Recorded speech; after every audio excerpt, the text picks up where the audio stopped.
Indo British advanced pain clinic నొప్పి మాయం surgery దూరం ఫర్ అపాయింట్మెంట్స్ 9155515563.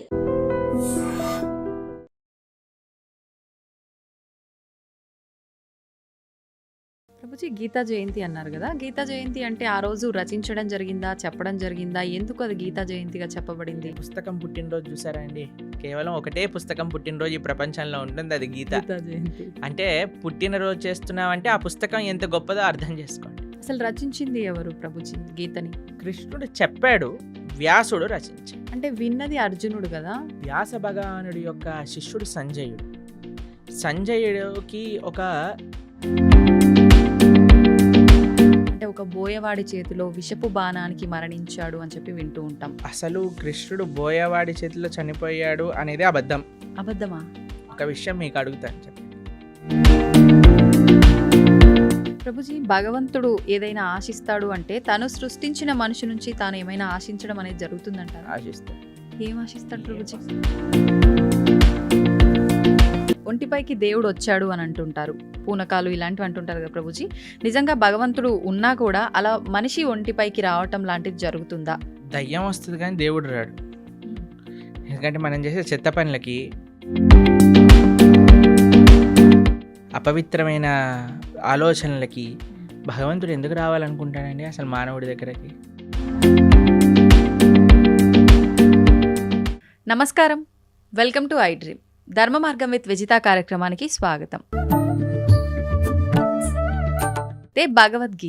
భగవద్గీతను మించిన ఒక గొప్ప గ్రంథం అనేది లేదు. భగవద్గీతని గనక మనం పాటిస్తే, ఆచరిస్తే, చదివిన దాన్ని గనక మనం కరెక్ట్గా ఆచరిస్తే మన నిత్య జీవితంలో చాలా మార్పులు వస్తాయి. మన లైఫ్లో మార్పుల వల్ల మంచి మార్గంలో వెళ్ళొచ్చు, మోక్షాన్ని పొందొచ్చు. రకరకాలుగా మాట్లాడుకుంటూ ఉంటాం భగవద్గీత గురించి.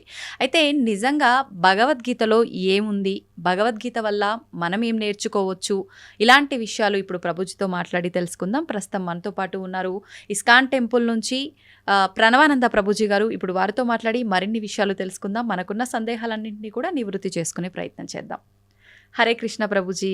హరే కృష్ణ ప్రభుజీ, కృష్ణుడి విషయానికి వస్తే కృష్ణం వందే జగద్గురు అనే ఒక మాట ఎక్కువగా వినిపిస్తూ ఉంటుంది. అసలు దీన్ని ఏ విధంగా అర్థం చేసుకోవాలంటారు? కృష్ణుడు జగద్గురువులు గీతాచార్యులై అయ్యారు. వేదేశ్చ సర్వేర్ అహమేవ వేద్యో అని అంటారు. భగవంతుడి దగ్గర నుంచి అంత జ్ఞానము కూడా స్వామి దగ్గర నుంచే వస్తుంది. జ్ఞానానందమయం దేవం నిర్మల స్ఫటికాకృతిం ఆధారం సర్వ విద్యానాం హయగ్రీవం ఉపాస్మహే అని అంటారు.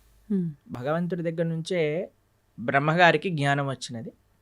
బ్రహ్మగారు ఆ జ్ఞానాన్ని అందరికీ అందించారు. కాబట్టి అన్ని పరంపరలు కూడా సాక్షాత్తుగా నారాయణ నుంచే ప్రారంభం అవుతాయి. నారాయణ సమారంభం అని అంటామన్నమాట. కాబట్టి మనకి 5000 సంవత్సరాల క్రితం ఎప్పుడైతే కురుక్షేత్ర యుద్ధం జరిగింది, ధర్మక్షేత్రే కురుక్షేత్రే సమవేతాయుత్సవ మామక పాండవాశ్చైవ కిమకర్వత సంజయ.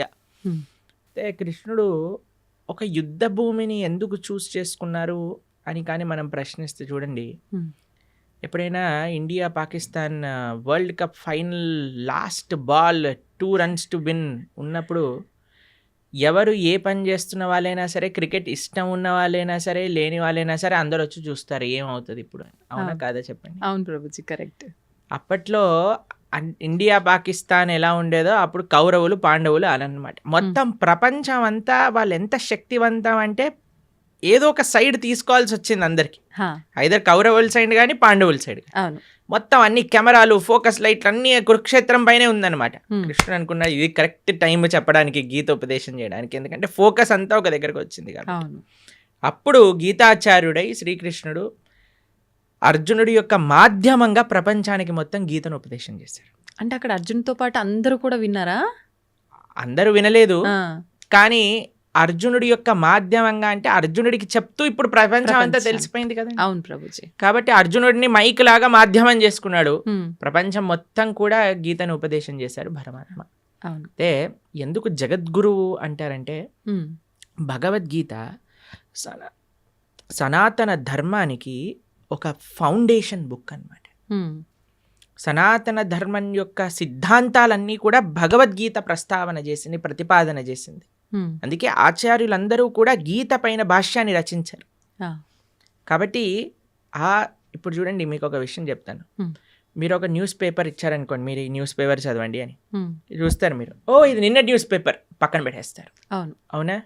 మీకు ఒక డైరీ ఇచ్చారనుకోండి, ఇప్పుడు 2025 వస్తుంది, మీరు చూసారనుకోండి, అరే ఇది 2023, ఇది ఏమంటారు, మీరు సామాన్లు లిస్ట్ రాసుకోవడానికి, తర్వాత ఐరన్ ఎన్ని ఇచ్చారు అని రాసుకోవడానికి యూజ్ చేస్తారు. ఎందుకంటే 2023 డైరీ 2025 లో పనిచేయదు.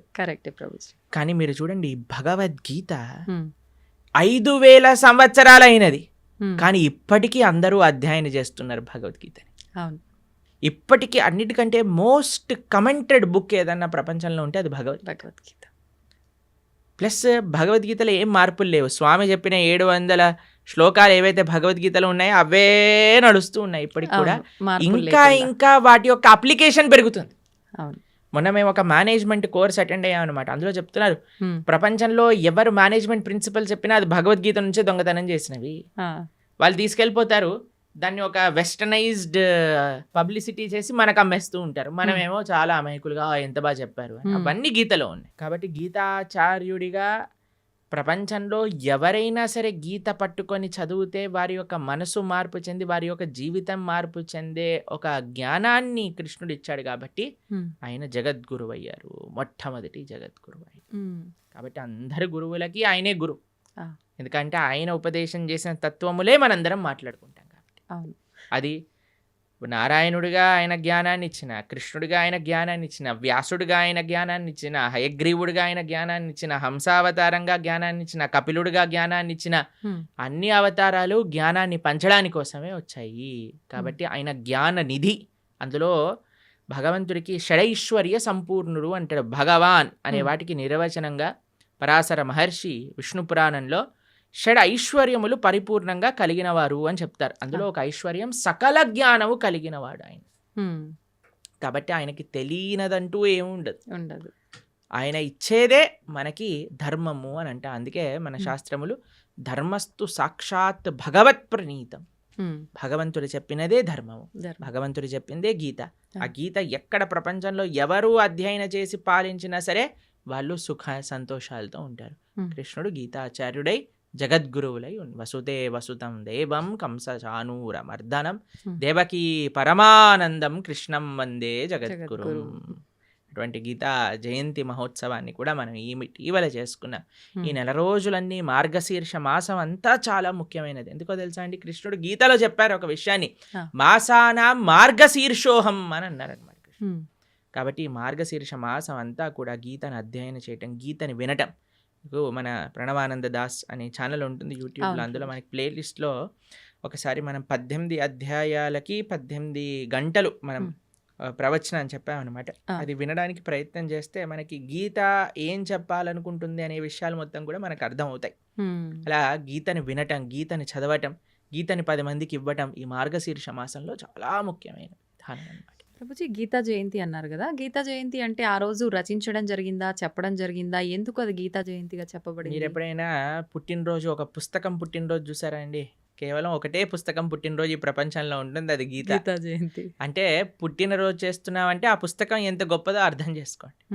అయితే గీతా జయంతి యొక్క విశేషత ఏంటి అని అంటే, గీత ఆ రోజు శ్రీకృష్ణుడు ఉపదేశం చేశారు అని ఒక విషయం చెప్తారు. లేదు, అమావాస్య రోజు ఉపదేశం చేశారు, సంజయుడు దాన్ని ప్రతిపాదన చేశారు ధృతరాష్ట్రుడికి, అది ఏకాదశి రోజు అని కూడా విషయం చెప్తారు. కానీ గీత ప్రకాశితమైన రోజు ఇది మనం తెలుసుకోవాలి. అర్జునుడికి కృష్ణుడు ఉపదేశం చేసిన రోజు గీతా జయంతి. అసలు రచించింది ఎవరు ప్రభుజీ గీతని? కృష్ణుడు చెప్పాడు, వ్యాసుడు రచించాడు. అంటే విన్నది అర్జునుడు కదా, మళ్ళీ అంటే వ్యాస భగవానుడికి ఇప్పుడు వ్యాస భగవానుడి యొక్క శిష్యుడు సంజయుడు. సంజయుడికి ఒక వరం ఇస్తాడనమాట వేదవ్యాసుడు. నువ్వు ఎక్కడున్న విషయమైనా సరే నీకు కనిపిస్తుంది, నీకు అది అర్థమవుతుంది అని. ఎందుకంటే ధృతరాష్ట్రుడికి చెప్పాలి, మామక పాండవైశ్చైవ కిమ కుర్వత సంజయ్, ఏం చేస్తున్నారు వాళ్ళు అని సంజయుడిని అడిగారు. సంజయుడు ఆ దివ్య దృష్టితో చూశాడు. కృష్ణుడు అర్జునుడికి చెప్పిన విషయాలన్నీ కూడా సంజయుడు ధారణ చేసి ధృతరాష్ట్రుడికి చెప్పాడు. సంజయుడు మాధ్యమంగా వేదవ్యాసుడికి తెలిసి వేదవ్యాసుడు కూడా రచించాడు. కాబట్టి మహాభారతము వేదవ్యాస లిఖితం. Hmm. అందులో కృష్ణుడు ఉపదేశం చేసిన భగవద్గీత మధ్యలో Hmm. పొందపరుచుంది అనమాట. కాబట్టి Hmm. భగవద్గీత అటు శృతి ఇటు స్మృతి, Hmm. అపౌరుషేయము లిఖించబడినది. రెండు కూడా విశేషమైన లక్షణం భగవద్గీతకి. అయితే ఇప్పుడు మనందరం చూస్తున్నది తెలుగులో మనకు కనిపిస్తుంది గీత అనంటే. ముందుగా రచించింది సంస్కృతంలోనేనా ప్రభుజీ? సంస్కృతంలో సంస్కృతంలో ఉన్నప్పుడు అంటే ఎవరంటే వాళ్ళు చదవడానికి అంటే వీలు పడుతుందా? బ్రహ్మాండంగా గీతని ఎవ్వరైనా చదువుకోవచ్చు. చిన్నపిల్లలు, స్త్రీలు, వృద్ధులు, పురుషులు ఎవ్వరైనా సరే Hmm. గీత అధ్యయనం చేసుకోవచ్చు, బ్రహ్మాండంగా చదువుకోవచ్చు. ఇలా ప్రభుపాదుల వారి దయ వల్ల Hmm. ఆయన ఏం చేశారంటే గీత యొక్క యాక్సెసిబిలిటీ ఎలా పెంచారు అని అంటే, Hmm. ఏ లాంగ్వేజ్ సుమారుగా 70 కంటే ఎక్కువ లాంగ్వేజెస్లో శ్రీల ప్రభుపాదుల వారి యొక్క భగవద్గీత ట్రాన్స్లేట్ చేయబడింది. ఆహా. మీకు విషయం చెప్తాను, లాస్ట్ 50 yearsలో 55 కోట్ల గీత పుస్తకాలు వితరణ చేసింది ఇస్కాన్. వామ్మో. చాలా ఎక్కువ 55 సంఖ్యలో. కోట్ల పుస్తకములు Hmm. వితరణ చేశారు ప్రపంచవ్యాప్తంగా. Okay okay. అది గొప్ప విషయం అన్నమాట. Hmm. కాబట్టి అలా మనం ఈ గీత వితర అనేది చాలా ముఖ్యమైన సేవ. కాబట్టి మీరు ఏ లాంగ్వేజ్లో శ్రీల ప్రభుపాదుల వారి భగవద్గీత యథాతథం అని మీరు టైప్ చేశారనుకోండి, మీకు ఈజీగా లభించేస్తుంది. దాన్ని చక్కగా మనం చదువుకోవటమే. అది తెలుగులో అంటే తెలుగులో, ఇంగ్లీష్లో అంటే ఇంగ్లీష్లో, హిందీలో అంటే హిందీలో, అన్నిట్లో ఉంది. Hmm.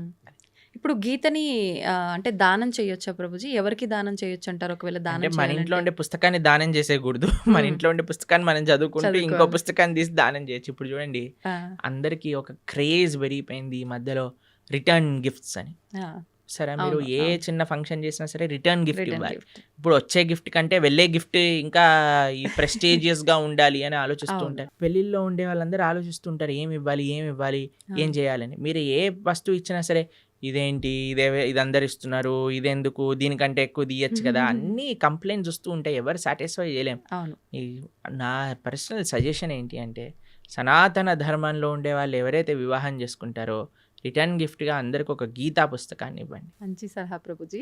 ఏదో ఒక ఆధ్యాత్మిక పుస్తకాన్ని ఇవ్వండి. దాన్ని అయితే వంగబెట్టలేడు కదా, పెట్టలేరు. ప్రసాదంగా తీసుకుంటాడు కదా. Hmm, hmm. చదివితే వాడు బాగుపడతాడు, బాగుపడతాడు. మీకు ఆ పుణ్యం వస్తుంది. అవును. ఇప్పుడు చూడండి ఎన్ని మంచి విషయాలు ఉన్నాయో. Hmm. ఒక వివాహంలో ఎంత కోట్లు ఖర్చు పెట్టేస్తున్నారండి. ఇప్పుడు మీరు చూసే అవును. ఉంటారు కదా. అవును అవును. అసలు వివాహం పైన కాదు, వెనకాల ముందుండే తోకల పైన. తోకల పైన. అసలు వివాహం 10 నిమిషాలు అయిపోవాలి, అంతే. మిగతావన్నీ రోజులు ఆర్భాటాలు. చేసేస్తున్నారు. సరే, మ్మ్. చేసుకొని ఇవ్వండి, కానీ కనీసం పెళ్లి రోజే ఇదైనా చేయండి. కనీసం సనాతన ధర్మ ప్రచారం అవుతుంది, Hmm. మీకు పుణ్యం వస్తుంది, Hmm. తీసుకున్న వాడికి ఒక ఆపర్చునిటీ దొరుకుతుంది గీతను చదువుకోవడానికి. ఆ, కాబట్టి ఎంతమంది అయితే వివాహాలు చేసుకుంటున్నారో మీరు, కానీ ఈ వీడియో మీ దగ్గరకు వస్తే మీకు కృష్ణుడు ఒక అవకాశాన్ని ఇస్తున్నారు గీత పంచడానికి అని అనుకోండి. hmm. మాకు ఎంతో మంది తెలుసండి, చాలా మంది పెద్ద పెద్ద ఆఫీస్ ఫంక్షన్స్ జరిగినప్పుడు, ఏదైనా జరిగినప్పుడు, మొన్నే మేము ఆదిలాబాద్లో ఉన్నప్పుడు ఒక ఆయన 108 భగవద్గీత పుస్తకాలు తీసుకెళ్ళి వాళ్ళ ఇంట్లో జరిగే ఉత్సవంలో అందరికి ఇవ్వాలి అని తీసుకెళ్ళారనమాట. Hmm, hmm, hmm. కాబట్టి తప్పకుండా మీకు కానీ గీత పుస్తకాలు కావాలి అని అంటే ఇస్కాన్ ఆదిలాబాద్కి మీరు కాంటాక్ట్ చేయండి. మీకు ఎన్ని వేలు కావాలంటే అన్ని వేలు పుస్తకాలు మేము పంపిస్తాం. అవునా? చక్కగా మీరు రిటర్న్ గిఫ్ట్ రూపంలో గీత పుస్తకాన్ని ఇవ్వండి. Hmm. అప్పుడు మీరు అడగచ్చు, Hmm. వాళ్ళు చదవరండి చాలా అంటే మంది చదివే. ఇంట్లో ఉంటే చాలండి. మీకు Okay. స్టోరీ చెప్తాను. ఆ, ఒకళ్ళకి మేము గీత ఇచ్చామన్నమాట. వాళ్ళు అన్నారు మా ఇంట్లో చదవరండి పుస్తకాలు అన్నారు. hmm.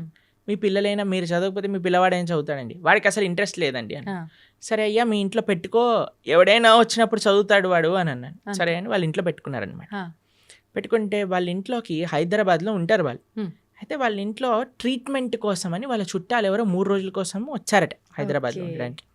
అయితే 3 రోజులకి పాటు ట్రీట్మెంట్, హాస్పిటల్కి వెళ్ళి ఇంటికి రావటం, హాస్పిటల్కి వెళ్ళి ఇంటికి రావటం అలా జరుగుతుంది. వాళ్ళు అనుకున్నారట సాయంత్రం పూట ఏం చేయాలి అని వాళ్ళకి పుస్తకం షెల్ఫ్లో గీత కనిపించింది.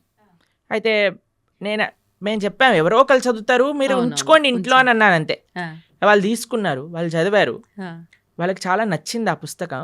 వాళ్ళ ఇంటికి తీసుకెళ్ళిపోయారు. Hmm. వాళ్ళు ఉండేది ఎక్కడో మహబూబ్ నగర్ ప్రాంతంలోనే ఎక్కడో. ఆహా. వాళ్ళు గీత చదివి వాళ్ళు భక్తులైపోయారు. ఓ. మేము ఒక కార్యక్రమానికి వెళ్ళినప్పుడు ఆ. వాళ్ళు మాకు ఈ విషయం చెప్పారు, ప్రభుజీ మీరు ఒకళ్ళ గీత ఇస్తే వాళ్ళ ఇంట్లో ఉన్న గీత మేం చదివితే మేము భక్తులం అయిపోయాం. పోనీలేండి, ఎవరికొకరికి ఉపయోగపడింది మీరు ఎవరికో అన్నట్టుగా. ఒకళ్ళకి ఇప్పుడు బాంబు పెట్టారనుకోండి ఎక్కడో ఒక చోట పేలుతుంది పేలుతుంది. కదండి, అవును. అలానే గీత కూడా అంతే. Hmm. మన దగ్గర ఉండాలంతే. మీరు చదవకపోతే మీ పిల్లలు, ఏ పిల్లలు చదవకపోతే ఎవరికో మనవాళ్ళు మనవరాళ్ళు ఎవరో ఒకళ్ళు చదువుతారు. Hmm. గీత ఉన్న దగ్గర తరించకపోవటము అంటూ ప్రశ్నే లేదు. Hmm. గీత ముట్టుకున్నవాడు, చూసినవాడు, దర్శించుకున్నవాడు, ఒక పేజ్ చదివినవాడు, ఒక అక్షరం చదివినవాడు అందరూ తరిస్తారు. దాంట్లో ఎటువంటి డౌటే లేదు. ఏ లాంగ్వేజ్ లో ఉన్నది చదివినా కూడా మనకు ఏ లాంగ్వేజ్ లో ఉన్న గీతా మహాత్యం చెప్తుంది. గీత ఎక్కడైతే ఉంటే అది సాక్షాత్తుగా ప్రయాగ క్షేత్రంతో సమానము. కాబట్టి మన ఇంట్లో మనకి చాలా ముఖ్యమండి. మనకి మీకు సాంప్రదాయంలో చూస్తే మనం మంగళం అని మంగళహారతి భగవంతుడికి సమర్పణ చేస్తాం. అందులో శాస్త్రాలకు కూడా మనం మంగళహారతి సమర్పణ చేస్తాం అన్నమాట. ఏవైతే వైదికమైన గంధములు మన ఇంట్లో ఉంటాయి. కాబట్టి ప్రతి ఒక్కళ్ళింట్లో గీత, భాగవత, రామాయణాదులు ఉండవలసినదే. మీరు అనుకోకండి మా ఇంట్లో ఎవరు చదవరు, తెచ్చి పెట్టండి, ఎవరో ఒకరు చదువుతారు. పూజ రూమ్ లో పెట్టి ఉంచొచ్చా ప్రభుజీ? పూజ రూమ్ లో పెట్టేసి మంచిగా వాటికి అన్ని క్లాత్ కట్టేసేసి లోపల పెట్టేసి దండలేసేసి పుష్పాలు, పూలు, పసుపు చదవాలన్నా సరే ఆ మూట తీయటం కూడా పలకన్నా సరే వద్దులే బాబు అన్నట్టుగా ఉండకూడదు. యాక్సెసిబుల్ గా ఉండాలి ఎవడైనా చదువుకోవాలన్నప్పుడు. అవును. కాబట్టి పూజ చేసేయమనండి అంటే ఇప్పుడు అందరూ మొన్న గీతా జయంతి రోజు ప్రవచనం చెప్తున్నాం అనమాట. ఏమన్నా మీ అందరికీ ఇప్పుడు భగవద్గీత ఆరాధన ఎలా చేయాలో చెప్తాను, అందరు ఫస్ట్ ఆచమనం చేయండి అనగానే అందరు పుస్తకాలు తీసుకొని రాసుకుంటున్నారనమాట. ఫస్ట్ ఆచమనం చేయాలి, దాని తర్వాత మీ కుడి చేత్తో గీత తీసుకోండి, కుడి చేత్తో గీత తీసుకోండి, ఎడం చేత్తో పట్టుకోండి, దాన్ని ఓపెన్ చేయండి, చదవటం ప్రారంభించండి, ఇదే ఆరాధన అంటే ఓ ఇదే ఆరాధన, మేము ఇంకేదైనా చెప్తారు అనుకున్నాం ప్రభుజీ గారు, ఏం పుష్పాలు తేవాలి, ఏం అభిషేకాలు చేయాలి అని. కాబట్టి అంటే భగవంతుడి ఫోటోకు ఆరాధన చేసినట్టు చేయాలనుకున్నారు. ఒక్కొక్క విధానం ఒక్కొక్క వస్తువుకి ఒక్కొక్క రకంగా ఆరాధన చేస్తాం. గ్రంథాలకి ఆరాధన ఎలా చేస్తాము అని అంటే అధ్యయనం చేయటమే ఆరాధన, అది చదవటమే ఆరాధన. ఓకే. కాబట్టి ఏదో మనం ఆరతులు తిప్పేసామా అది ఇది కాదండి. మెయిన్ మనం చదవాలి పుస్తకాన్ని, గీతను, భాగవతాన్ని, వీటన్నిటిని అధ్యయనం చేయటమే ముఖ్యం. ఇప్పుడు చదవాలన్నప్పుడు చాలా మందికి మాంసాహారం తినే అలవాటు ఉంటుంది కదా ప్రభుజీ. మాంసాహారం తిన్న తర్వాత చదవాలనుకుంటే చదవచ్చా? ఫస్ట్ మాంసాహారం మానేయండి అందరూ. మానలేము అనుకుంటే తప్పదు. అలా ఎందుకు అనుకుంటారు మానలేము అని? మనం జీవహింస చేయటం మానలేము అని అంటే ఎలా అండి చెప్పండి? ఇప్పుడు టెర్రరిస్ట్ అన్నాడు అనుకోండి, నేను జనాల్ని చంపటం మానలేను అని అంటారా? అప్పుడు మీరేమంటారా? పర్వాలేదు నాన్న, నీకు అనిపించట్లేదు కదా చంపేసే అని అంటామా మనం? అనలేము. చెప్పండి, అంటారా మీరు? అనలేము. లేదండి మాకు చంపాలనే ప్రాణం ఉంది అంటే కంటిన్యూ అంటావా? కాను కదా. కాబట్టి మనం ఫస్ట్ నాన్ వెజిటేరియన్ ఆపేసేయండి, ధార్మికంగా ఉండండి. లేదండి మేము ఎంత చెప్పినా మేము మారము అన్న వాళ్ళు పర్వాలేదు, గీత చదవటం ప్రారంభం చేయండి, ఆ గీత యొక్క అనుగ్రహం చేత మానేస్తాం. ఓకే. కాబట్టి మీకు ఒక విషయం చెప్తాను, ఎందుకు మానేయమంటున్నాం అంటే ఇప్పుడు గీత చదివినప్పుడు అది వంటికి ఎక్కాలి కూడా కదండి. అవును. ఇప్పుడు డాక్టర్ గారి దగ్గరికి వెళ్తారు, డాక్టర్ గారి దగ్గరికి వెళ్ళినప్పుడు డాక్టర్ ఏం చేస్తారు, మీకు ఈ మెడిసిన్ వేసుకోండి అని ఇస్తారు. దాంతోపాటు ఇవి తినకూడదు అని ఒక లిస్ట్ ఇస్తారు మనకి. అవును ప్రభుజీ. డాక్టర్ ఏమంటాడంటే ఇవి తినటం ఆపేస్తేనే నీకు ఈ మెడిసిన్ పనిచేస్తుంది. అవునా కదా చెప్పండి. ఇప్పుడు మీరు నాకు అడిగారు అనుకోండి, ప్రభుజీ మెడిసిన్ మెయినా ఇవి ఆపేయటం మెయినా అని నేను మిమ్మల్ని అడిగాడు అనుకోండి, మీరు ఏం చెప్తారండి? మెడిసినే మెయిన్ అని చెప్తా నేను. మెడిసినే మెయినా, ఆపటం మెయిన్ కాదు కదా? కాదు, దాని బదులు ఇంకో ఫుడ్ తినొచ్చు, కానీ మెడిసిన్ ఆపితే అది తగ్గదు కదా ప్రభుజీ. నేను అడిగే ప్రశ్న ఏంటి అంటే, ఇప్పుడు ఈ మెడిసిన్ మెయిన్ అనుకున్నాం అనుకోండి, ఈ మెడిసిన్ వేసుకుంటూ డాక్టర్ తినద్దు అన్న విషయాలు కూడా తింటూ ఉన్నాం అనుకోండి, మనకి మెడిసిన్ శరీరం పైన పనిచేస్తుందా? పనిచేయదు. రెండు మెయినే కదా. ఎంత మెడిసిన్ మెయినో అంతే పథ్యం కూడా మెయిన్. అవునా కదా? అలానే ఎంత మనం గీత చదవటం ముఖ్యమో అంతగా ఏవైతే గీత వద్దు అని అంటుందో వాటిని దూరంగా పెట్టడం కూడా ముఖ్యమే. మనం ఎప్పుడైతే మాంసాహారం, మద్యం, మాదక ద్రవ్యాలు, జూదం ఇవ్వ ఆపటం వల్ల ఏమవుతుంది అంటే, మెడిసిన్ ఏదైతే మనం తీసుకుంటున్నా, గీత అధ్యయనం చేస్తున్నామో, జపం చేస్తున్నామో, పూజ చేస్తున్నామో, ఆరాధన చేస్తున్నామో అది మనకి వంటికి ఎక్కుతుంది. మనకి ఏంటి తత్వము అని అర్థం అవుతుంది, లేకపోతే అర్థం కాదు. ఎందుకంటే ఈ డీపర్ స్పిరిచువల్ సైన్సెస్ అర్థం చేసుకోవాలంటే మనం సత్వగుణంలోకి రావాలి. సత్వగుణం అంటే ఎటువంటి జీవహింస, ప్రాణిహింస, స్వయం హింస. ఇప్పుడు చూడండి, మాంసాహారం తినడం అంటే వేరే వాడిని హింసించడం. మాదక ద్రవ్యాలు, సిగరెట్, మందు, ఇప్పుడు చూడండి ఇది శాస్త్రం వరకు చెప్పాల్సిన అవసరం లేదండి, సిగరెట్ డబ్బా పైనే చూపిస్తుంది స్మోకింగ్ కాజెస్ క్యాన్సర్. మీరు సినిమాలలో ఒక చిన్న వాడు మందు బాటిల్ చూపించాడంటే పక్కన smoking and drinking is dangerous to health అని అంటారు. అవును ప్రభుజీ. ఒకటి మీరు వేరే వాళ్ళనైనా హింసిస్తున్నారు, మీ శరీరాన్ని మీరు స్వయంగానే హింస పెట్టుకుంటున్నారు. ఎక్కడైతే హింస ఉన్నదో అక్కడ ధర్మం ఉండలేదు. మొన్న మేము ఒక విషయంలో చెప్తున్నాం అనమాట. హిందూ అంటే అర్థమే హింసకి ఎంతో దూరంగా ఉండేవాడే హిందువు. అది హిందూ యొక్క అర్థం. కాబట్టి మాంసాహారం తిని గీత చదవచ్చా అని అంటే ఫస్ట్ మాంసాహారం మంజేయండి. ఇప్పుడు ధనుర్మాసం వస్తుంది, తర్వాత కొత్త సంవత్సరం వస్తుంది, ఒక సంకల్పం తీసుకోండి. ఎవరైనా అంటారండి మేము తినకపోతే చచ్చిపోతామని? అలాంటి వాళ్ళు ఎవరైనా ఉంటారా అండి? లేదు కదా. అది ఏమి నేను ఇప్పుడు ఊపిరి పీల్చుకుపోతే చచ్చిపోతాను అని అంటే ఓకే పర్వాలేదయ్యా ఊపిరి పీల్చుకో అని చెప్తాను.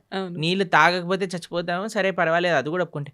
నేను వేరే ప్రాణిని చంపి తినకపోతే చచ్చిపోతాను అనేవాడు ఉంటాడా అండి ఎవరైనా? లేరు కదా. కాబట్టి అది నీ ప్రాణం పైకి రావట్లేదు, కాబట్టి వేరే వాళ్ళ ప్రాణం తీయకు. కాబట్టి మనం ఒక సంకల్పం తీసుకుందాం, మంచిగా ధార్మికంగా ఉండడానికి ప్రయత్నం చేద్దాం. ఎందుకు మీ ఈ విషయాలు చెప్తున్నానంటే, ఒకళ్ళు ఇటీవల మాకు చెప్పారు, ఒక కంపెనీలో పనిచేసే 250 మంది ఎంప్లాయీస్ మన వీడియోస్ వల్ల మాంసాహారాన్ని మానేసిన వాళ్ళు ఉన్నారు. కాబట్టి అందుకేసమే మనం మళ్ళీ చెప్తున్నాం, ఎందుకంటే జనాలకి పాపం తెలియదు. ఇప్పుడు ఉండే ప్రవచనకర్తలు కూడా ఎలా తయారయ్యారంటే, ఏం తిన్నా పర్వాలేదు, మీరేం చేసినా పర్వాలేదు, అన్నీ వీటికి వాటికి సంబంధం లేదు, అది ఇది అంటున్నారు. కానీ అలాంటి వాళ్ళు ఉన్నప్పుడు మనకి ధర్మం ఏంటో తెలిసినప్పుడు మనం కరెక్ట్గా చెప్పాలి కదా, అది మన కర్తవ్యం కదండి. కాబట్టి అందుకోసం చెప్తున్నాం. కాబట్టి మంచిగా ధార్మికంగా ఉండండి, మంచి భగవంతుడి యొక్క కృప పొందే విధంగా ఉండాలి. కాబట్టి గీత చదవండి. గీత చదివిన విషయాలు ఎప్పుడైతే మనం అర్థం చేసుకుంటామో అప్పుడు మన చెడలవాట్లన్నీ కూడా ఒకదాని తర్వాత ఒకటి పోతాయి, దాంట్లో ఎటువంటి సందేహం లేదు. ప్రభుజీ, ఇప్పుడు ఆహార నియమాలు అయితే పాటించాలి ఆధ్యాత్మికంగా మనం ఉన్నప్పుడు, మన ధర్మ ప్రకారంగా శాస్త్రంలో ఏం చెప్పబడిందో అని అన్నారు. అయితే ఆహార నియమాలు పాటించడం వరకు ఓకే, కానీ ఆహారం కూడా తినకుండా, అంటే ఉపవాసం తినకుండా పూజలు చేయమని అలా ఉందా మన ధర్మంలో? అంటే ఏం చెప్తారు? మీకు విషయం తెలుసా, ఇప్పుడు పెద్ద థియరీ నడుస్తుంది, మీరు ఇంటర్నెట్లో చూడండి ఈ విషయం గురించి. ఎంత మనం తక్కువ తింటే అంత మన ఆరోగ్యం బాగుంటుంది. అవును. మీకు ఒక సైంటిస్ట్, అవార్డ్ విన్నింగ్ సైంటిస్ట్ ప్రతిపాదన చేసింది, 15 రోజులకు ఒకసారి కానీ ఉపవాసం ఉంటే క్యాన్సర్ని మొత్తం క్యాన్సర్ సెల్స్ని తినేస్తుంది బాడీ అని, ఫుల్ బాడీ డీటాక్స్ అయిపోతుంది అని. 15 రోజులకు ఒకసారి వచ్చేది ఏకాదశి. మనం ఏకాదశి ఉపవాసం ఉండండి రా అంటే దేవుడు అలా ఉండమన్నాడా, ఇది చేయమన్నాడా అని అంటారు. కానీ వెస్టర్న్ సైంటిస్ట్ వచ్చి do this fasting and you will be cancer cells will be gone అనగానే ఓ వా అని అంటారు మన వాళ్ళు. అది మన దగ్గర ఉండే ఒక మూర్ఖత్వం అంటారు చూడండి, అమాయకత్వము, అజ్ఞానము అని అనొచ్చు మనం.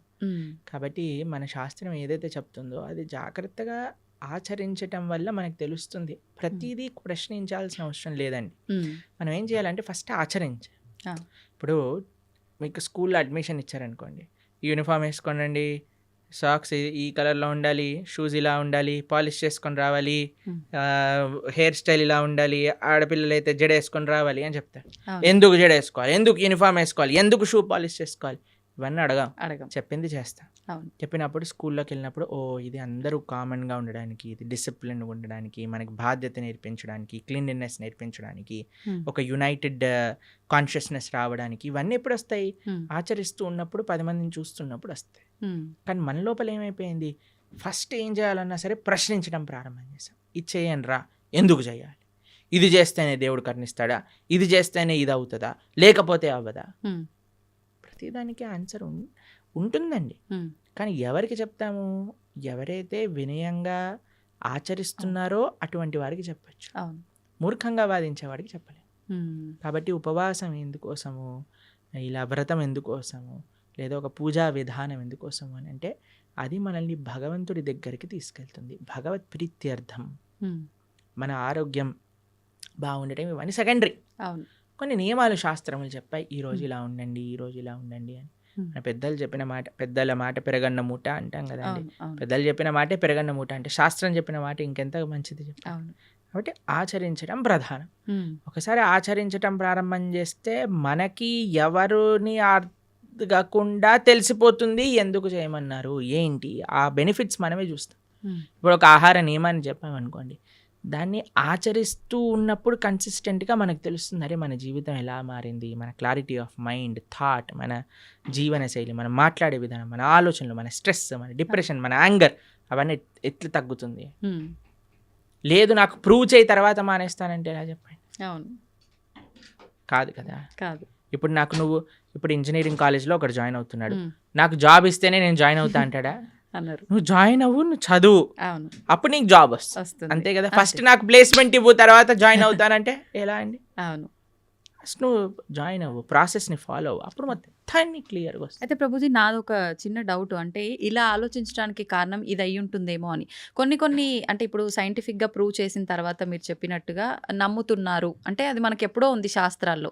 కానీ మన శాస్త్రాలు పురాణాల విషయానికి వస్తే కొన్ని వేల లక్షల సంవత్సరాల క్రింద నుంచి ఉన్నవి అని చెప్తారు. కానీ అంటే ప్రతిదానికి కూడా ఒక నిర్దిష్టమైన అంటే ఇది టైము, ఇప్పుడు రచించారు లేకపోతే ఇప్పుడు రాశారు, ఇప్పటి నుంచి ఉంది అని నిర్దిష్టమైన ఒక సమయం లేదు. అందుకని చెప్పి దీన్ని ఎలా ఒక మూఢనమ్మకం. నిర్దిష్టమైన సమయం ఉంటుందండి? ఎందుకంటే దానికి నిర్దిష్టమైన సమయమే లేదు, అనాదిగా వస్తుంది. భగవంతుడు ఉన్నప్పటి నుంచి జ్ఞానం ఉన్నది. హ్మ్. భగవంతుడు బ్రహ్మకు ఉపదేశం చేశారు వేదాలు. Yeah. ఎప్పుడని ఎలా చెప్తాం? ఆది అని అంటాం. అవును, ఆదికి టైం ఇన్ఫినిటీకి ఎప్పుడు అయిపోతుంది? ఇన్ఫినిటీ చెప్పండి అంటే ఎలా అంటాం? చెప్పలేం. అలానే ఒక స్టార్టింగ్ పాయింట్ అంటూ లేదండి. హ్మ్. కొన్ని విషయాలకు చెప్పొచ్చు. భగవద్గీత 5,000 సంవత్సరాలు అయింది. అవును. ఎందుకంటే కృష్ణుడు ఆవిర్భావం అప్పుడైంది. ఆ. కృష్ణుడు 125 సంవత్సరాలు ఉన్నప్పుడు అర్జునుడికి భగవద్గీత ఉపదేశం చేశారు. ద్వాపర యుగం అయిపోయింది, కలియుగం స్టార్ట్ అయిపోయింది. కాబట్టి సుమారుగా ఇన్ని సంవత్సరాలు. ఇప్పుడు కృష్ణుడు పుట్టినరోజు ఏదైతే కృష్ణాష్టమి చేసుకుంటారో అప్పుడు రాస్తారు 5,000 ఇన్నో సంవత్సర జన్మాష్టమి అని. కొన్ని మనకి నిర్దేశం ఉంది. కానీ అపౌరుషేయమైన వేదములకు ఎలా చెప్తాను చెప్పండి మనం? హ్మ్. వ్యాసుల వారు 5,000 సంవత్సరాల క్రితం వేద విభజనను చేశారు. అన్ని ఎంతో పైలప్గా ఉన్న వేదాలన్నింటినీ 4 కేటగిరీస్గా చేసి చక్కగా ఈజీగా అండర్స్టాండ్ అయ్యే విధంగా మనకు అందించారు. హ్మ్. కాబట్టి దానికి ఒక లెక్క ఉంది. ఓకే. కాబట్టి అన్నిటినీ, అందుకే ఇందాక అన్నట్టుగా హ్మ్. మనము ఇప్పుడు టీచర్ ఇక్కడ అమెరికా ఉంది అని మనం మ్యాప్లో చూపించేసింది అనుకోండి, ఆ, వెళ్ళొచ్చాక నమ్మం కదండి. అమెరికా ఉంది అంటే అమెరికా ఉంది. నమ్మేస్తాం. హ్మ్. అవి ఇప్పుడు ఎగ్జామ్ పేపర్లో ఈ కాంటినెంట్ ఏంటి, అమెరికా రాసిస్తాం. అవును, కానీ టీచర్ని అడగమను ఏంటి అడగ. ప్రూఫ్ చూపించమని. అవును. కాబట్టి శాస్త్రాన్ని మనం యథాతథంగా ఫస్ట్ మనం కొద్దిగా నమ్మకాన్ని ఇన్వెస్ట్ చేసినప్పుడు హ్మ్. ఆ నమ్మకం బట్టి మనకి ఆ శాస్త్రం అనేది ప్రస్ఫుటితం అవుతుంది, హ్మ్. మన మనసులో గోచరం అవుతుంది, మనకి విషయాలు తెలుస్తూ ఉంటాయి. హా. దానికి భాగవతోత్తముల యొక్క సాంగత్యం, సద్వైష్ణవ ఆచార్యుల యొక్క సాంగత్యం, గురువుల యొక్క సాంగత్యం, పరంపరాగతమైన గురు పరంపర యొక్క సాంగత్యం ఎప్పుడైతే దొరుకుతుందో అప్పుడు మన మిగతా విషయాలన్నీ కూడా మనకు తెలుస్తాయి. ప్రభుజీ గీతని ఉపనిషత్తు అని అంటుంటారు. ఎందుకని ఉపనిషత్తు అంటారు? ఉపనిషత్తులో ఉండే జ్ఞానం అంతా కూడా గీతలో ఉన్నది. హ్మ్. ఇప్పుడు చూడండి, మీరు పాలు తీసుకున్నారనుకోండి, ఓ 10 లీటర్ల పాలు తీసుకున్నారు. హ్మ్. దాన్ని బాగా మీరు వేడి చేస్తూ ఉన్నారనుకోండి, కొద్దిసేపు అయ్యాక ఎర్రగా మారుతాయి. అవును. దాని తర్వాత ఇంకా చాలా కండెన్స్ అయిపోతుంది. దాన్ని రబడీ అంటారు. హ్మ్. తెలుసా? మీరు రబడీ తిన్నారా ఎప్పుడైనా? రబడీ చాలా కండెన్స్ అయిపోయింది అనుకోండి, ఖోవా అయిపోతుంది. ఆ, ఆ. ఖోవాతో బిల్లలు చేశారనుకోండి, చాలా అద్భుతంగా ఉంటుంది. ఖోవా బిల్లలు తిన్నారా అవును, ఎప్పుడైనా? తిన్నాను. చూడండి, ఇంత పాలు హ్మ్. కండెన్స్ అయ్యి రబడీ అయ్యి, రబడీ కండెన్స్ అయితే కోవా బిల్లలు కోవా. అయ్యాను అనుకోండి, ఎంత స్వీట్గా ఉంటుంది. అవును. అలా శాస్త్రములు ఎన్నో ఉన్నాయి. వాటి యొక్క సారాంశం ఉపనిషత్తులు. హ్మ్. ఉపనిషత్తుల యొక్క సారాంశం గీత. ఓకే. సర్వోపనిషదో గావో దోగ్ధా గోపాలనందన. హ్మ్. అన్ని ఉపనిషత్తులు కూడా సర్వోపనిషదో గావు, హ్మ్. అన్ని ఉపనిషత్తులు కలిపి ఒక ఆవు అనుకుంటే, దుగ్ధా గోపాలనందన, ఆ ఆవు యొక్క పాలు ప్రీతికి హ్మ్. పార్థో వత్సః అంటే అర్జునుడు ఒక దూడగా చేసుకొని హ్మ్. మన కోసం అందించిన పాలే గీత. గీతామృతం మహత్ అని. హ్మ్. అటువంటి గీతామృతం ఏదైతే భగవద్గీత ఉందో అది అన్ని ఉపనిషత్తుల యొక్క సారాంశమే కాబట్టి అది ఉపనిషత్, గీతోపనిషత్ అని మనం అంటాం. ప్రభుజీ ఇప్పుడు విష్ణువు అవతారాల్లోకెల్లా, అన్ని అవతారాల్లోకెల్లా కృష్ణుడి ఒక్క అవతారానికి మాత్రమే అంటే ఒక బోయవాడి చేతిలో విషపు బాణానికి మరణించాడు అని చెప్పి వింటూ ఉంటాం. ఎందుకని ఇలా డిసైడ్ చేయబడింది అంటారు? ఎలా సాధ్యపడింది అలా? అసలు కృష్ణుడు బోయవాడి చేతిలో చనిపోయాడు అనేది అబద్ధం. అబద్ధమా? మరి ఒక విషయం మీకు అడుగుతాను చెప్పి. చిన్నపిల్లవాడు 6 రోజులు 8 రోజులు అంత వయసున్న పిల్లవాడికి పూతన అని ఒక పెద్ద రాక్షసి వచ్చింది. ఒకసారి మీరు వినే ఉంటారు కృష్ణుడి యొక్క కథలో. విన్నారా పూతన రాక్షసి? విన్నా. 21 మైళ్ళు ఉండేది ఆ రాక్షసి. ఎంత పిల్లవాడు 6 రోజులు అటువంటి పిల్లవాడిని పట్టుకొని అలాంటి పూతన సంహారం 6 రోజులకి చేసిన కృష్ణుడు. 21 మైలుండే రాక్షసి తృణావర్త, శకటాసుర, కేశి, అరుష్టాసుర, ప్రలంబాసుర, వత్సాసుర, ధేనుకాసుర ఇలాంటి అసురులందరినీ, అఘాసుర, వ్యోమాసుర ఇటువంటి అసురులందరినీ చిన్న వయసులో చిన్న పిల్లవాడు ఇలా బొమ్మలతో ఆడినట్టుగా చిన్నపిల్లలు యానిమల్ బొమ్మలను ఆడతారు చూడండి, అవి చిన్న పిల్లవాడు తీసుకొని ఇలా పడేశాడు అనుకోండి, ఆ డైనోసారస్ వెళ్ళి అలా గోడకి ఎత్తుక్కుంటుంది. అలా చిన్నపిల్లలు ఇంత దేవతలందరూ, బ్రహ్మాది దేవతలందరూ వణికిపోయి అసురులందరూ చిన్నపిల్లవాడిగా కృష్ణుడు సంహరించేశాడు. కాళీయ అనే విషపూరితమైన సర్పం పైన నృత్యం చేసి కాళీయుడిని తరింపజేశాడు ఆయన. కస్యానుభావో నదేవ విద్మహే తవాంగ్రిరేణు స్పర్శాధికార. కాళీయుడిని అనుగ్రహించిన కృష్ణుడు ఒకసారి మొత్తం కారు చిచ్చు మొత్తం అరణ్యంలో అంతా మంట పెట్టుకుంటే అనేసరికి మొత్తం మంట అంతా ఆయన లోపలికి వెళ్ళిపోయింది. గోవర్ధనగిరి 21 మైలు ఇప్పుడు మనం చూస్తున్నాం. బృందావనంలో ఆనాటికి ఎంతో ఉండేది. గోవర్ధనుడికి ఒక శాపం ఉంది, రోజు ఆవగిందంతా తక్కువైపోతావు అని. అందుకోసం ఇప్పుడు చూస్తే కృషించిపోయింది. కానీ కృష్ణుడు ఉన్నప్పుడు ఇంకా మహిమాన్వితంగా ఉండేది. అటువంటి పర్వతాన్ని 7 రోజులు 7 రాత్రులు చిటికని వేలిపైన, ఎడమ చేతి చిటికని వేలిపైన పట్టుకున్న కృష్ణుడు ప్రవాసన అనే ఒక పర్వతం ఉండేదండి. ఒక పెద్ద మౌంటైన్ పై నుంచి లాంగ్ జంప్ చేస్తాడు ఆయన. లాంగ్ జంప్ చేసినప్పుడు సేఫ్ ల్యాండింగ్ అవుతుంది ఆయనకి. మీకు ఇంకో విషయం చెప్తాను, యమలోకానికి వెళ్ళి వాళ్ళ గురువు గారి యొక్క శిష్యుడిని పట్టుకొని వస్తాడు కృష్ణుడు. అటువంటి శిష్యుడికి ఎప్పుడైతే కృష్ణుడు వెళ్ళి యమలోకంలో శంఖం పూరించాడో యమధర్మరాజు పరిగెత్తుకుంటూ వచ్చి, అయ్యా నీకేం కావాలో చెప్పు అనగానే, మా గురువు గారి శిష్యుని వదిలేసి అనగానే తీసుకొచ్చి, అయ్యా తీసుకోండి, నువ్వే ప్రపంచానికి సొత్తు, నువ్వేం కావాలన్నా ఇస్తాను అని యమధర్మరాజు ఇచ్చేసి. అటువంటి కృష్ణుడికి ఒక బోయవాడు బాణాన్ని పాదాలకు, మీరు ఒకసారి ఆలోచన చేయండి, ఒక పాదానికి ఒక ఫీట్కి ఎవరికైనా బుల్లెట్ తగిలింది అనుకోండి, చనిపోతాడా? చనిపోరు. కాకపోతే కాలు మన సీరియళ్లలో పాయింట్ బ్లాక్ లో బుల్లెట్ పోయినా సరే వాడు నెక్స్ట్ మినిట్ వాళ్ళ భార్య ప్రార్థన చేయగానే లేచి నించుంటాడు. అలాంటిది పరమాత్మ, భగవంతుడైన శ్రీకృష్ణ పరమాత్మ కాలికి ఒక బాణం తలిగితే చనిపోతారు అని అంటే ఎలా మనం నమ్మగలుగుతాం చెప్పండి? ఎటువంటి స్వామి. మీకు ఒక విషయం చెప్తాను, అందుకే శాస్త్రాన్ని చదవాలి. ఇన్స్టాగ్రామ్ రీళ్ళు అవి ఇవి చూడకూడదు. భాగవతం ఏం చెప్తుంది అంటే, కృష్ణుడు అలా ఒక పెద్ద చెట్టు కింద శంఖచక్ర గదా పద్మములతో ఇలా విశ్రమించి ఉన్నాడు. దూరం నుంచి ఒక బోయవాడు చూశాడు కృష్ణుడిని. కృష్ణుడి యొక్క పాదము ఆయనకి ఒక జింక చెవిలా కనిపించింది అన్నమాట. అయితే దూరం నుంచి ఆయన బాణం వేశాడు. ఆ బాణం వచ్చి కృష్ణుడికి తలిగింది. తర్వాత ఆ బోయవాడు వచ్చాడు.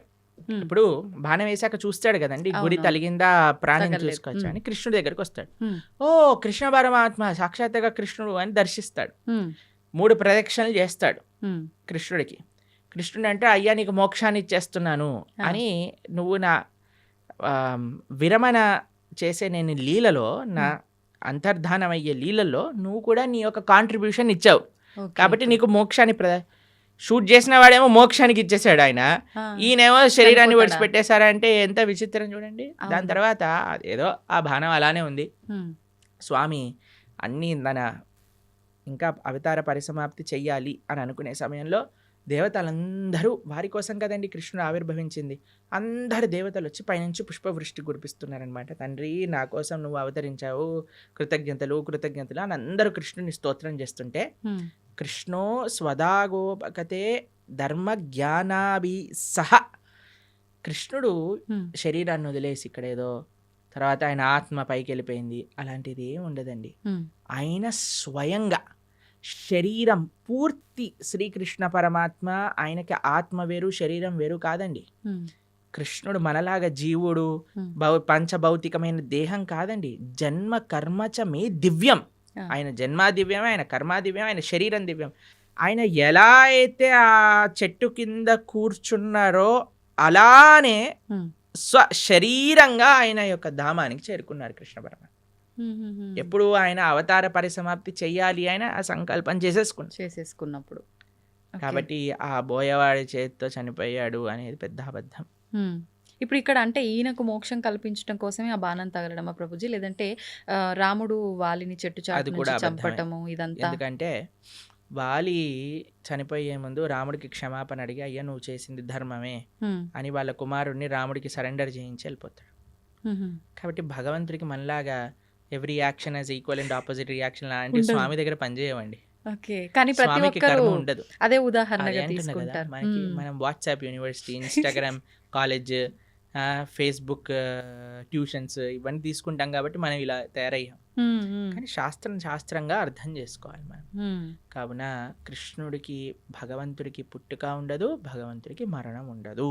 ప్రభుజీ, ఇప్పుడు మనకున్న 4 యుగాల్లో ప్రస్తుతం కలియుగంలో ఉన్నాము. అయితే కలి ప్రభావం వల్ల రకరకాల పాపాలు పెరిగిపోతున్నాయి. అది కలి ధర్మం అంటుంటారు. మరి ఈ కలియుగంలో మన అంటే తప్పు ఒప్పులని, మన కర్మలని తప్పించుకునే శక్తి మనకు ఉందంటారా?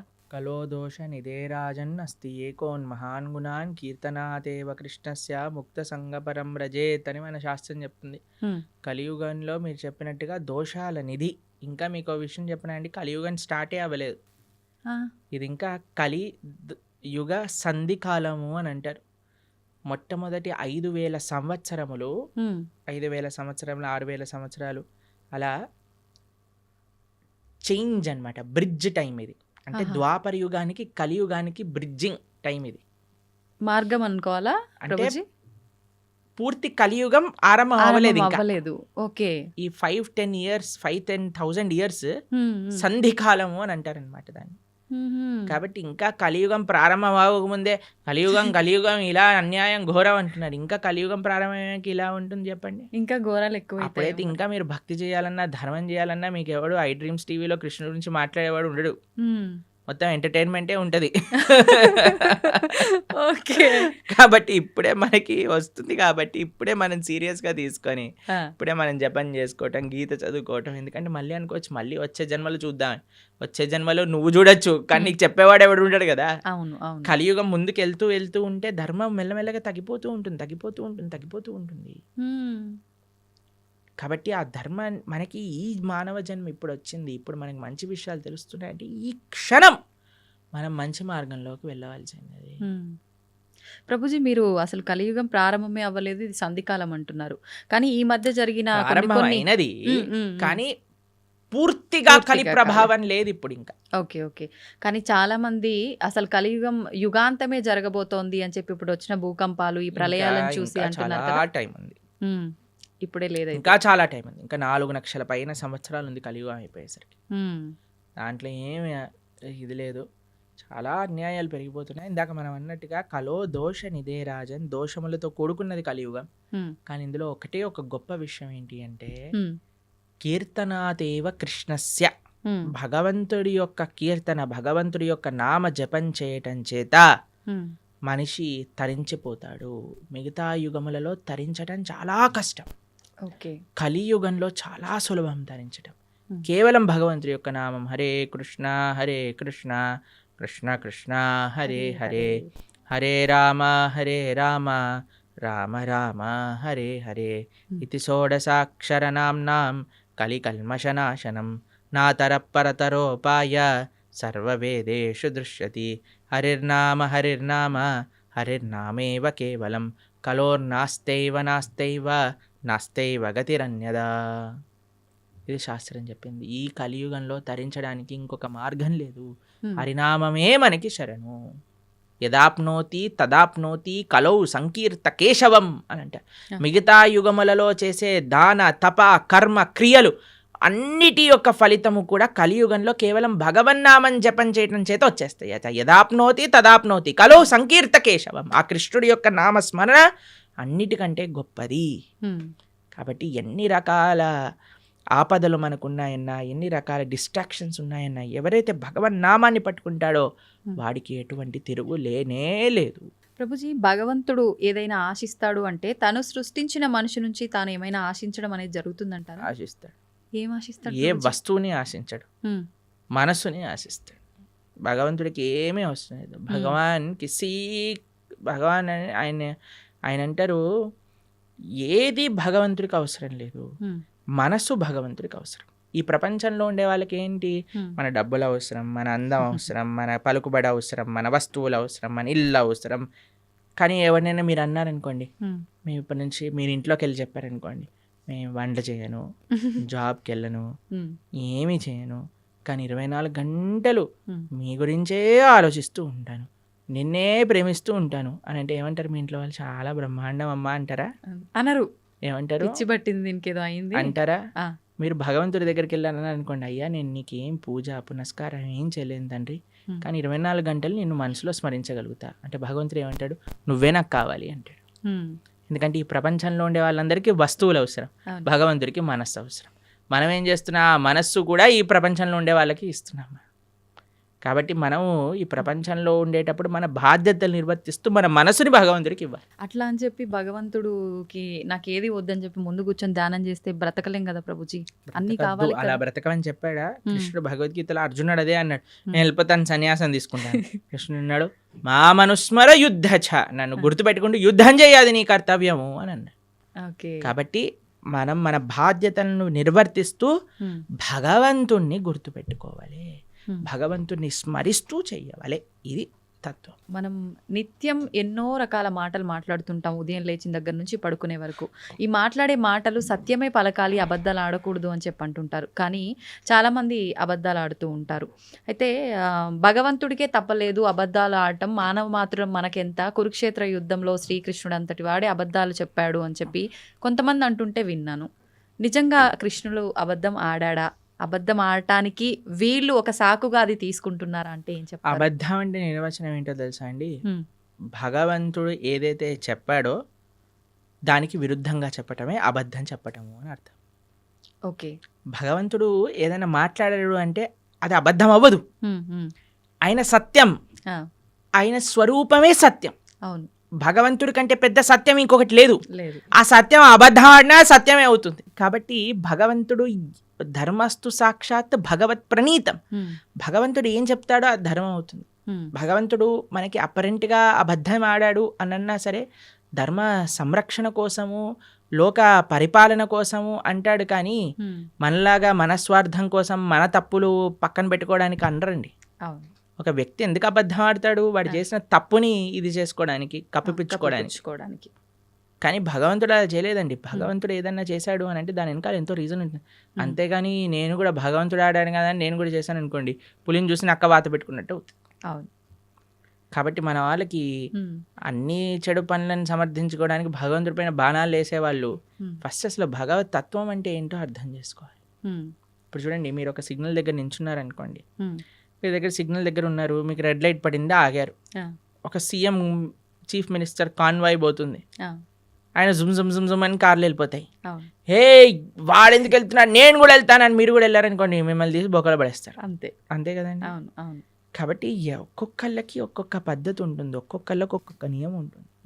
ఆ నియమాన్ని ఆచరించడంలో గొప్పగా ఉంటుంది. కానీ పక్కన వాడి నియమాన్ని వాడెందుకు ఆచరించట్లేదు? ఇప్పుడు చూడండి, మీరు చాలా ఆశ్చర్యం ఏంటంటే గుళ్ళల్లో లైన్లలో నించుంటారు జనాలు.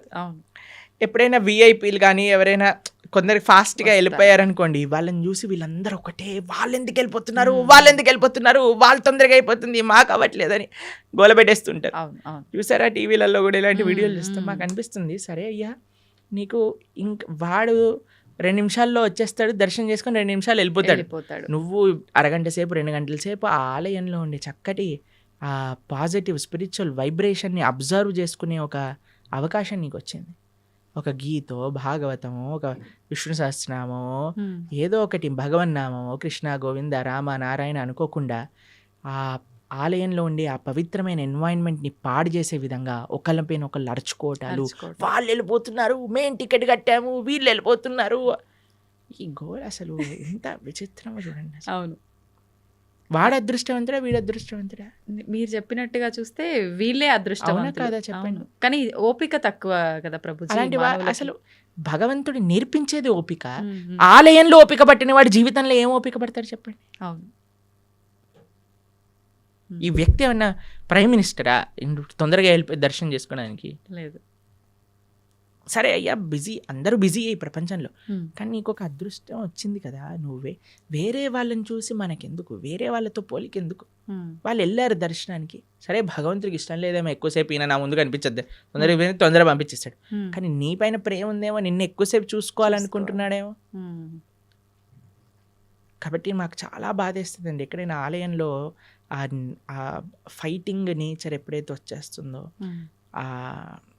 అది అది మొత్తం ఆ అట్మాస్ఫియర్ని పాడు చేసేస్తాం. కాబట్టి భగవంతుడితో మనకొద్దు, వేరే వాళ్ళతో పోలికొద్దు. మనము మన జీవితాన్ని పరిశీలన చేసుకుందాం.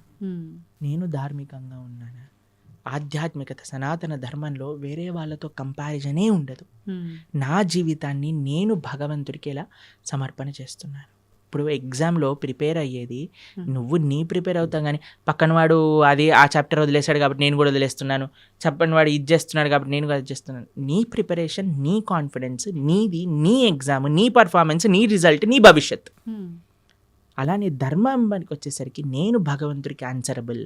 ఒకరోజు భగవంతుడి ముందు నించున్నప్పుడు నేను చెప్పాలి సమాధానం.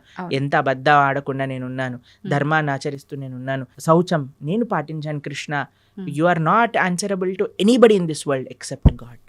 ఇది గుర్తుపెట్టుకున్నాం అనుకోండి, వేరే వాళ్ళని మనం ఏమనం, ప్రశాంతంగా మన జీవితాన్ని చక్కగా మన మంచి భక్తి మార్గంలో ఉండగలుగుతాం. అవును, నిజంగా ప్రతి ఒక్కరూ అంటే ఇంత జ్ఞానంతో ఆలోచిస్తే తప్ప ఆ వెయిట్ చేస్తున్నాము అనేది భగవంతుడు నిజంగా మీరు చెప్పినట్టు ఎక్కువసేపు నన్ను అలా భగవంతుడు ఉంచాలనుకున్నాడేమో, నాతో అలా పలికించాలనుకున్నాడేమో నామస్మరణ అనే ఆలోచన చేస్తే గనక మనకి నచ్చే వాళ్ళని హే ఎల్లకెళ్ళకెళ్ళ కూర్చో అంటాం కదా. అవును, అలానే భగవంతుడి దగ్గర కూడా కదండి. భావన అండి, మనసులో ఏదైనా భావన ప్రధానం. భావన మంచిగా ఉన్నవాడికి జీవితం అంతా బాగా కనిపిస్తుంది. ఆ భావన లేనివాడు జీవితంలో ఎక్కడ చూసినా సరే వాడు తప్పునే ఎత్తుకుతాడు. అవును, కాబట్టి భగవద్గీత చదవటం వల్ల ఏమవుతుంది అంటే మన భావన శుద్ధీకరణ జరుగుతుంది. వీ కెన్ థింక్ పాజిటివ్లీ, జీవితాన్ని ఒక కరెక్ట్ పర్స్పెక్టివ్లో మనం చూడగలుగుతాం. ప్రభుజీ, దేవుడు ఉన్నాడు అంటే దయ్యం ఉంది అని అంటారు. నిజంగా దయ్యాలు ఉన్నాయా? ఒంటిపైకి దేవుడు వచ్చాడు అని అంటుంటారు, పూనకాలు ఇలాంటివి అంటుంటారు కదా ప్రభుజీ. నిజంగా భగవంతుడు ఉన్నా కూడా అలా మనిషి ఒంటిపైకి రావటం లాంటిది జరుగుతుందా? దయ్యం నిజంగా దేవుడు ఉన్నాడు కాబట్టి దయ్యం కూడా ఉంది నమ్మాలా, లేదంటే ఇది మూఢనమ్మకమా? దయ్యం వస్తుంది కానీ దేవుడు రాడు. ఎందుకంటే మనం చేసే చెత్త పనులకి, మన శరీరంలో ఉండే ఆ అపవిత్రమైన ఆలోచనలకి భగవంతుడు ఎందుకు రావాలనుకుంటాడండి అసలు మానవుడి దగ్గరకి? అంటే మన ఆచరణ గొప్పదా, మన మాట గొప్పదా, మన సాధన గొప్పదా? మన దగ్గరికి ఎందుకు రావాలనుకుంటాడు చెప్పండి పరమాత్మ? భగవంతుడు రావాలి అనుకుంటే ఆయన శ్రీ విగ్రహ రూపంలో మాట్లాడతాడు, లేదా తన యొక్క భక్తుల మాధ్యమంగా మాట్లాడతారు. అంతేకాని భగవంతుడు వచ్చేసి అని ఊగేసి ఏవేవో చేసేసి ఇవంతా ఏంటంటే ఒక భావన, ఒక ట్రాన్స్, నాకు ఇది వచ్చేసింది అని అనుకుంటున్నారు. కాబట్టి చాలా మంది అడుగుతారు ప్రభుజీ అది నిజమా అబద్ధమా? వాళ్ళకి నిజం, నీకు అబద్ధం. వాళ్ళకి నిజం, మనకు అబద్ధం. ఓకే, ఎందుకంటే వాళ్ళు అలా నమ్ముతున్నారు నాకు వచ్చింది అని, కాబట్టి వాళ్ళకి నిజమే. ఓకే, నీకు నిజమా? కాదు, మనకు అబద్ధం. ఎందుకంటే దేవుడు రాడు, దేవుడు మనిషి పైకి రానే రాడు. He has many other better positions to come. Okay, కాబట్టి ఎవరికైతే మాకు దేవుడు వచ్చేసాడు అని అంటారో జస్ట్ మీకు నిజం అండి, నాట్ డినయింగ్ ఇట్. నీకు నిజం, ఎందుకంటే నీ మానసిక స్థితి అలా నీకు చెప్తుంది, కానీ వేరే వాళ్ళు నమ్మవలసిన అవసరం లేదు. మరి దయ్యం పరిస్థితి ప్రభుజీ? దయ్యం వస్తుంది ఎందుకంటే చేసేవన్నీ రాక్షస పనులు కదా. వేరే వాళ్ళని హింసించటం, వేరే వాళ్ళని మాట్లాడటం, అపవిత్రంగా జీవించటం. కాబట్టి దయ్యం రావడానికి చాలా అనుకూలమైన పనులు చేస్తున్నా, దైవం రావడానికి అనుకూలమైన పనులు చేస్తున్నావా అనేది ప్రశ్నార్థం. ఓకే, కాబట్టి దయ్యం ఎవరి దగ్గరకు వస్తుందండి? ఎవరైతే చాలా నెగిటివ్గా ఉంటారో, నెగిటివ్, డిప్రెస్డ్, కళ లేకుండా, ఎప్పుడైనా సరే అంటే ధార్మికంగా. చూడండి, కొంతమందిని చూస్తే మనకి ఆ భగవత్ కళ అనేది ఉట్టిపట్టే విధంగా ఉంటుంది. వాళ్ళ యొక్క వేషభూషం కానీ, వాళ్ళ యొక్క సాధన కానీ, వాళ్ళ యొక్క వర్చస్సు కానీ, అలాంటి వాళ్ళ దగ్గరికి ఎప్పుడు నెగిటివ్ ఎనర్జీస్ రావు. కానీ ఎవరైతే ఎప్పుడు కూడా డిప్రెషన్లో ఉంటారో, గ్లూమీగా ఉంటారో, అని నెగిటివ్ ఆలోచిస్తుంటారో, వేరే వాళ్ళకి నెగిటివ్ చెయ్యాలి అని ఎవరైతే అనుకుంటారో వాళ్ళకి దగ్గర తప్పకుండా నెగిటివ్ ఎనర్జీస్ ఉంటాయి. ప్రభుజీ, ఇప్పుడు ఒంటిపైకి దేవుడు రావటం అయితే కాదు, అది వాళ్ళ వరకే నిజం, కానీ మనం నమ్మాల్సిన అవసరం లేదు. కానీ చాలా మంది ఇది పక్కన పెడితే దేవుడు మాకు కనిపిస్తాడు అని చెప్పి, మీకు కూడా చూపిస్తామని చెప్పి మధ్యకాలంలో అంటున్నారు. నిజంగా దేవుడు కనిపిస్తాడు? దేవుడితో ఫోన్ చేసి మాట్లాడించే వాళ్ళు కూడా ఉన్నారు. ఇంకా రాబోయే కాలంలో వచ్చేసారు ఆల్రెడీ. మన ధర్మంలో లేరు, పక్క ధర్మంలో ఉన్నారు. ఇంకా ఓకే, పక్క ధర్మం అంటూ పక్క మతాలలో ఉన్నారు. ఇంకా దేవుడు ఫోన్ నెంబర్లని, తర్వాత మీకో విషయం తెలుసా? స్వర్గంలో వాళ్ళకి ప్లాట్లు కూడా అమ్మే మతాలు కూడా ఉన్నాయి ఇంకా. అయ్యో! ఒక దేశంలో ఒక మతానికి చెందిన వాళ్ళు స్వర్గంలో నీకింత ప్లాట్, ఇంత డబ్బులిచ్చి వాళ్ళ మత పెద్ద తీసుకొని వాళ్ళకి అమ్మిన వృత్తాంతాలు ఇప్పుడు జరుగుతున్నాయి ఇంకా. ఇంత పిచ్చోళ్ళ జనాలు. మీకు కనిపించట్లేదా ఆ పిచ్చితనం ఎలా ఉందో? మన కింద పడిపోగానే అందరూ అని డాన్స్ వేయటం, వాడేదో నీళ్ళు జలంగానే ఖర్చీఫ్ లేయంగానే ఇట్లా చేస్తుంది. వాళ్ళకంటే ఇంకా పిచ్చి ఇంకేం ఎయిడ్స్ బాగా చేసేస్తా అంటాడు, క్యాన్సర్ బాగా చేస్తా అంటే చచ్చిపోయిన వాడిని లేపేశాడు ఒకడు తెలుసా మీకు? ఉత్తర భారతదేశంలో అవునా ప్రభుజీ? డెత్ సర్టిఫికేట్ ఉన్న వాడిని లేపేశాడు ఓ దేవుడి పేరు మీద. అంటే మన దేవుడు కాదనుకోండి, ఎవరి గురించి మాట్లాడుతున్నా మీకు అర్థమయ్యే ఉంటుంది. అవును అర్థమైంది. అలాంటి వాళ్ళ వేలాది మంది వెళ్ళిపోయి హర్షేస్తూ గోల పెట్టేస్తూ కింద పడిపోయి అసలు నాకు ఇవి చాలా విచిత్రం అనిపిస్తుందండి. అంటే జనాలకు బుద్ధి ఉంటే వెళ్తారా అసలు అలాంటి ప్రదేశాలకు? చెప్పండి ఒకసారి. ఇలాంటివి జరుగుతున్నా కూడా చాలా చోట్ల మత మార్పిడిలు జరుగుతున్నాయి కదా ప్రభుజీ, మరి దాని గురించి ఏమంటారు? మంచి పని అనిపిస్తుంది మాకు. ఇలాంటి వాళ్ళు బుద్ధి లేని వాళ్ళు వెళ్ళిపోతే మంచిదే కదండి. మూర్ఖులు ఉన్న వాళ్ళైనా అసలు మంచిగా ఉన్న వాళ్ళు కావాలి కదా మనకి. కాబట్టి ప్రలోభాలు ఎక్కువైపోయాయి మతం పైన. కాబట్టి ఆ ప్రలోభాలు తగ్గించుకోవాలి మనం. వేరే వాళ్ళే మన ధర్మం. అందుకే చెప్తున్నాను ఏంటంటే, ఎవరైతే శాస్త్రాధ్యయనం చేస్తారో, ఎవరైతే మంచిగా శాస్త్రాన్ని చదువుకొని వాటిని పాచరిస్తారో వాళ్ళని ఎవరు ఏ ప్రలోభం పెట్టి మార్చలేరు. మూర్ఖపు ఆలోచనలతో ఉండి దుర్మార్గపు ఆలోచనలతో ఉన్న వాళ్ళు మాత్రమే ఇది మూఢనమ్మకం అని భావించి ఇంకో దాంట్లోకి వెళ్ళడానికి ప్రయత్నిస్తారు. సంతోషం ప్రభుజీ, చాలా మంచి విషయాలు చాలా అద్భుతంగా వివరించారు, అందరికీ అర్థమయ్యే విధంగా. ధన్యవాదాలు. హరే కృష్ణ.